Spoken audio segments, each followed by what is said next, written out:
Okay, here we're going to explain how to attach the middle shelf, which is already attached to the back board, onto the left wall. And the same procedure is for the right wall.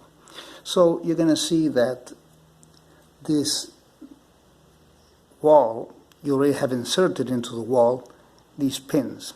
These pins, which are part D, have on one tip a ball, and on another tip it has that thread. These are the threads that go into the wall, and these tips are going to go into the shelf. The shelf has two holes on the edges where these pins are going to be inserted. So in order to see that, how it works, is the best way is to show you on the board itself.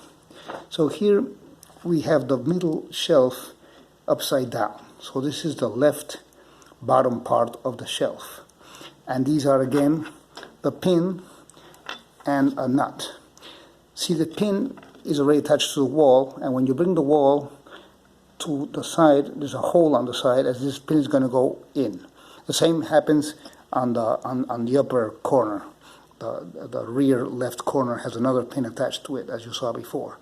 So when we bring the wall into this hole, the pin goes into the hole, and it's go all the way in until the wall meets this edge, and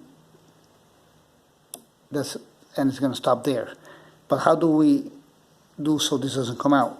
That's why we have these special insert nuts, which have, as you can see here, a dot on the left side to indicate that when you insert them in the holes, that dot has to be facing where the pin is going to go in, because the pin is going to go in that way.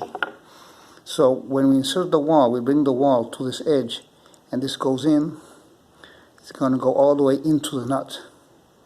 And then the nut, we have to turn it around like this so it catches that pin. See? If not, it's going to be loose. If we take it back to where it came in, of course, it's going to be loose.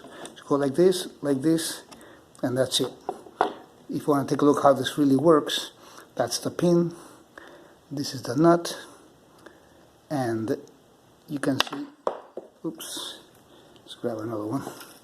So this goes in like this, like that, and then when you turn it around, this has a thing there, like a little channel that catches it. That's why it doesn't come out. So that's the way it works. The same thing you do on each of the corners, and you're going to see that when you attach the tabletop, it's kind of the same system. So if you have any questions, just give us a call. Thank you.